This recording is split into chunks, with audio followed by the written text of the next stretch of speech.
Also getting their questions in on the 9th was April C. Hi, Dave Sim and Matt Dow. While I am still working on this month's questions, I thought I should get my next set of questions. I do want to mention I had to dig a little to figure out how to do the steps to interview Dave. Once I discovered Please Hold was answers to questions, I looked back to around the time I had made my phone call to Dave, and I found the video with the steps. I greatly appreciate this opportunity to communicate with both of you. I will try to get the art I made you sent out this week with a few extras for the wait.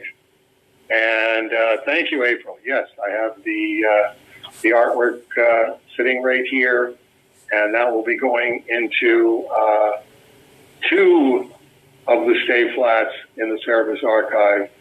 One is Other People's Services, and the other one is Other People's Art. And both very much appreciated. Question: did you have formal art training, or did you develop your skills on your own through years of practice? And once again, you will suddenly hear Dave Sim far more clearly than you're getting on this cheap telephone feed, because this is for April's YouTube podcast.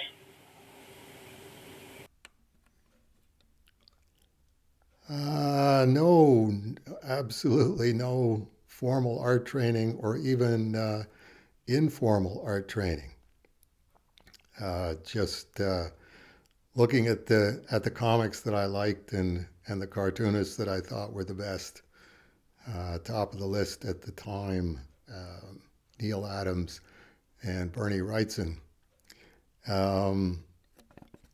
I took grade 9 art in high school, but that was already getting into the psychosis time period of art is whatever you decide art is. So that's what you're going to do in art class, is whatever you're going to do that you consider art. And already knew without having to put up my hand and ask, are comic books art?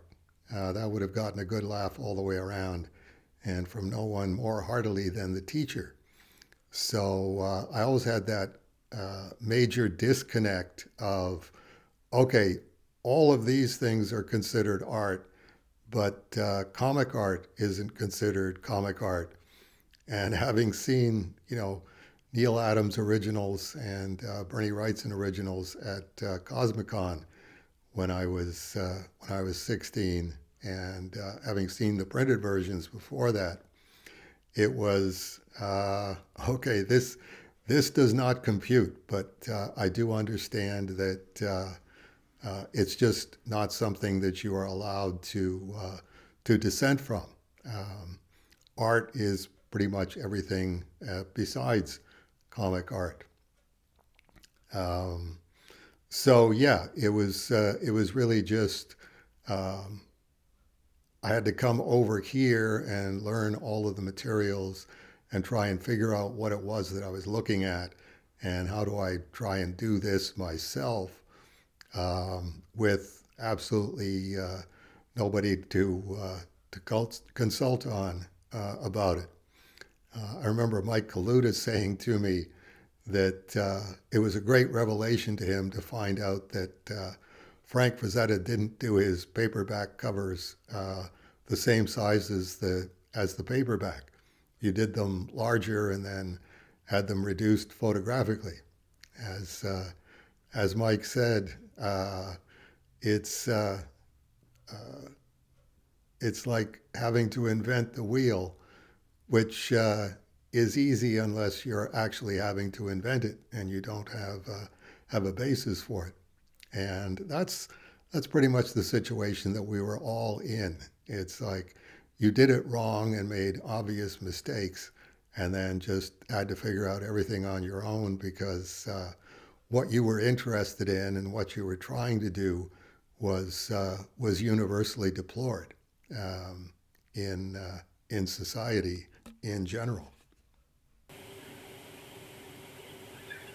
And April's second question, is there a part of the creative process you enjoy most in creating comics? And here's my answer on that one.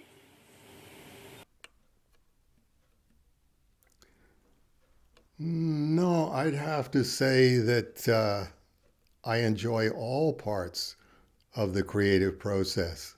Um, the fact that there are so many different levels to comic art that require completely different parts of the brain while you're doing them. The part of my brain slash mind that breaks down the page into its component parts.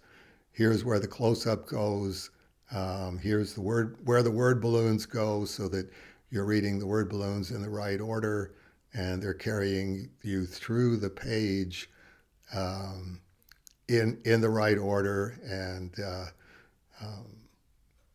using the jump from one word balloon to the other to have a bridge in the middle where this is what I want you to be looking at in the picture while you're going from this word balloon to that word balloon. That's a completely different part of brain mind than once I've got that going. Okay, now I want to get the expression right, which isn't just a quick pencil sketchy kind of thing. It's okay now. Uh, this is what I want you looking at in between these two word balloons, and now I've got to bear down on it and say, okay, what is the expression? If it's anger, what level of anger is it? If it's anger with impatience or anger verging on rage, those are two different expressions, and that's a completely different mindset from how do I break down the page? How do I get the reader reading everything in the right order? And then followed from there to okay, that's the expression that I want. Now, when I start inking it, where's the light source, and how do I emphasize one side of the face so that you get a three-dimensional quality to it at one level, and then at another level, if it's okay, I want a real harsh shadow, then it's over into Wally Wood territory. I like to fill in my solid blacks and then see how much drawing I have left to do, which I'm living with a lot right now, and going, God bless Wally Wood for distilling things like that, so that as many times as I do it, I still need to remind myself about that. And then different finishes, adding backgrounds, lighting the background, how much space does the background take up, how detailed is it? Is it cartoony? Is it photorealistic? Do I want it to look like it was done by Al Williamson, or do I want it to look as if it was done by Milt Caniff? And gradually getting to the point that Neal Adams always wanted me to get to of why don't you just draw instead of trying to figure out how to make this look as if somebody else drew it. It's never going to look like that. It's always going to look like you drew it. So just do that. Keep in mind densities and things like that, but do your own work, and then further exploring how far into the page Neal Adams went in his inking, and going, this really takes a level of focus that I could only have dreamt about 40 years ago, where it's, okay, now I'm doing a face that's a quarter of an inch high, but I need to bring the same value to it. I have to say, okay, what's the expression on the face? And instead of having a face that's 2 inches high to try and get the expression right, it's only a quarter of an inch, but it's still got to be right. And that's just okay. I need the pen to be as sharp and brand new as I can get it. I need the ink diluted enough so that it's not catching on the page. Testing it on a black area that I haven't filled in the solid black on, and going, okay, that's finally thin enough, and I've drawn that eye uh, 5 times in the black space, and now I'm just getting to the point where the ink is the exact right density and the line is the exact right density.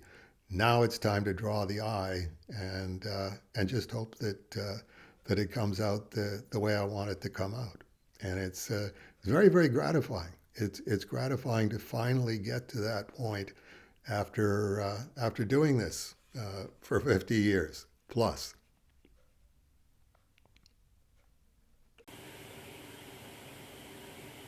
And number 3, have you written a full thesis on your theories on the Bible, or has it mostly been explored in Cerebus and on a Moment of Cerebus blog? And here's my answer on that one. I've probably written a full thesis if you include both of those, and then correspondence, which I just I retain the correspondence digitally, but I don't sit down and say, okay, this is what each letter that I wrote this month was about.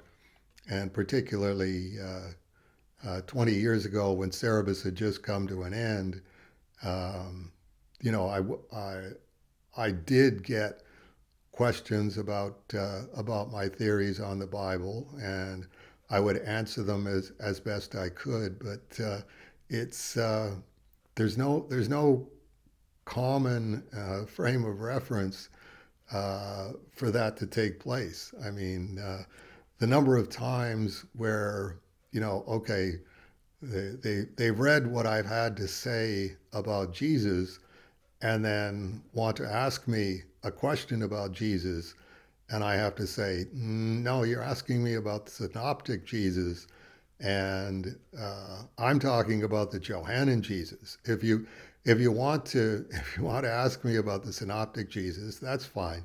I'm familiar with Matthew, Mark, and Luke. I think more familiar than probably most people are. But when you ask me, well, okay, when Jesus says whatever Jesus said in, Matthew 5:28, then okay, now I have to get my interlinear out and go to Matthew 5:28 and see what the text actually says. And when I read what the text actually says, then I'll comment on that and say, okay, here's what I think he was actually referring to there, and here's why I think the church fathers had to change it from that, because they didn't know what he was talking about, and they just wanted to make it into, okay, this is what we think Jesus should have said, or this is what Jesus meant by this. And it's like, well, oh no, you're completely changing the meaning of what he said. But I'm willing to do both. I'm willing to comment on what it's been changed into, but I'm obviously far more interested in what it actually says. So probably between the mid 1990s, not mid 1990s, late 1990s, and 2007, there's probably a good chunk of my theories on the Bible in correspondence that, if somebody's interested in the future, they would be able to go in and look at them. But, it's a given that nobody is interested in what a cartoonist has to say about the Bible or theories about the Bible. And I take that as a given. It's that links to no Jew would accept me as a Jew, no Christian would accept me as a Christian, no Muslim would accept me as a Muslim. Um, Basically, because in order to be a Jew, you have to let go of Christianity and Islam, and in order to be a Christian, you have to let go of Judaism and Islam. And in order to be a Muslim, you have to let go of Judaism and Christianity. It's kind of a non-negotiable thing. So I'm not going to do that. I consider them three parts of the same story, and I'll be happy to explain why I think that if you're really interested. But I don't think you're really interested. So that's on the one side, and then you've got 90% of the comic book field or 95% of the comic book field just rules anybody out as a human being if they believe in God. So it's interesting for me because I've been studying this now since 1996, and I keep finding more and more confirmation of what it is that I theorize, but nobody's actually interested in, like I say, in what a cartoonist has to say about the Bible. Maybe in the future sometime, but probably 100 years after I'm dead. Thank you, and God bless April C. And God bless you as well, April. Her handle online at YouTube is creative_Fey, Fey, and all lowercase on creative. April also sent a follow-up. I should have mentioned earlier, but Matt Dow, I wouldn't mind hearing your answer to question 2. So Matt says, when someone else does it.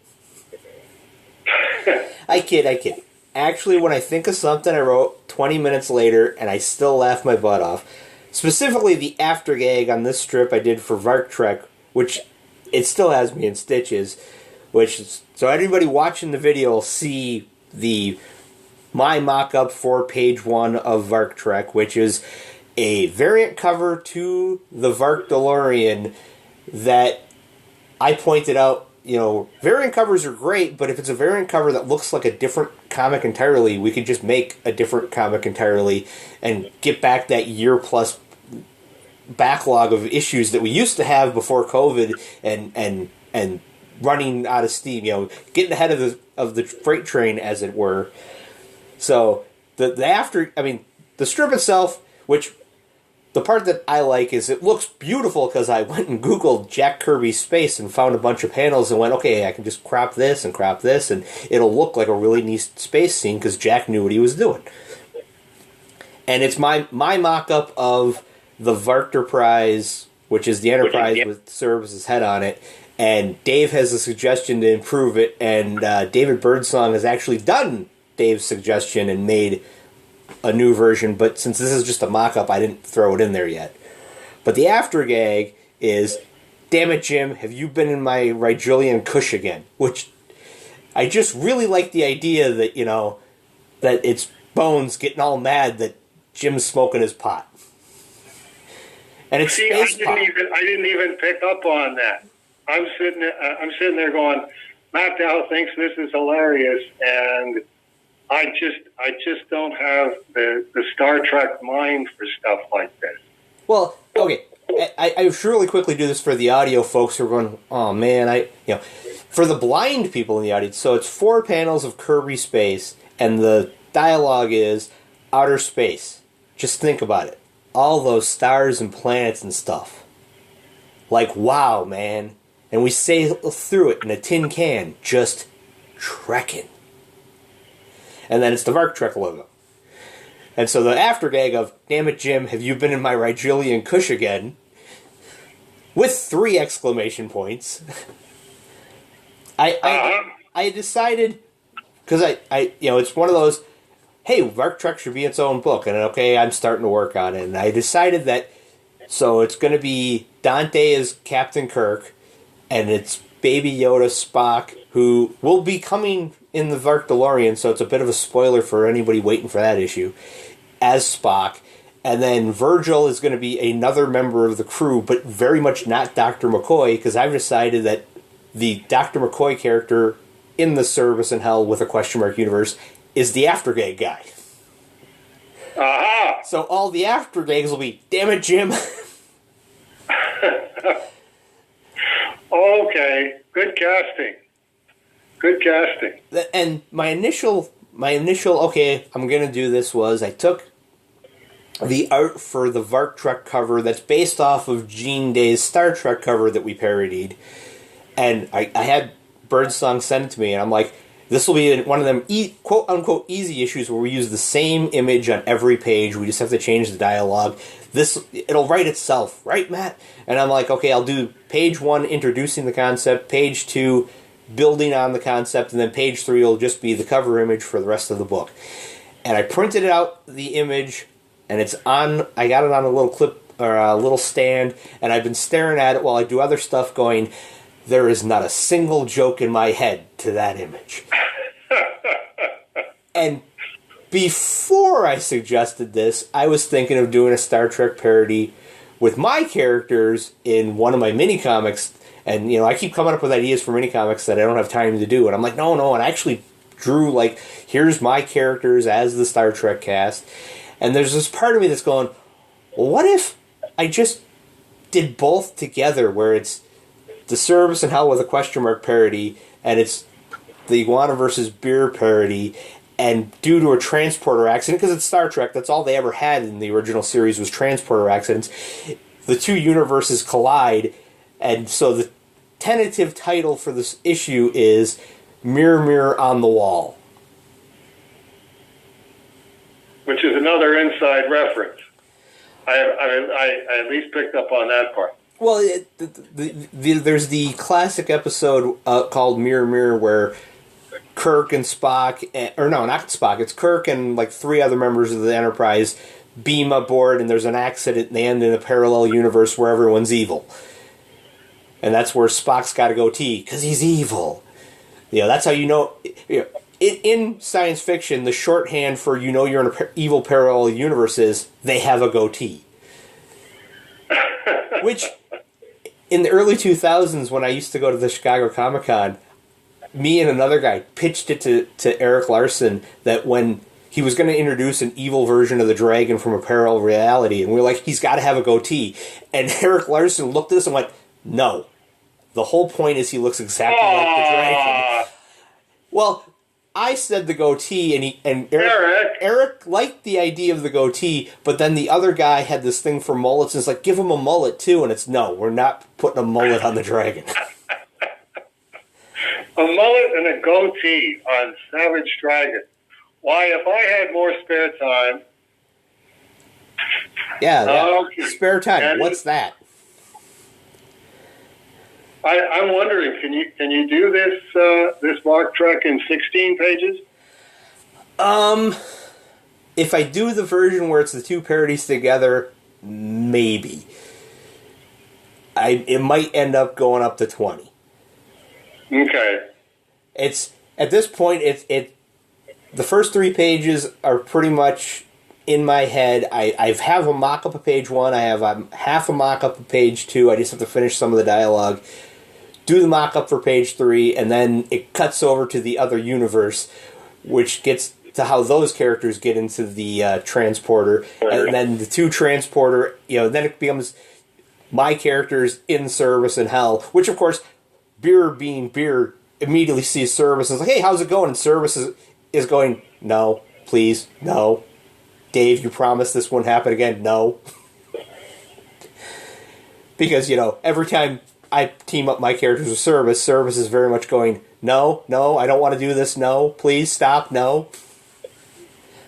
Which sort of brings us to the comic strip that's covering this whole Please Hold for Dave Sim episode. But that's another story for another time.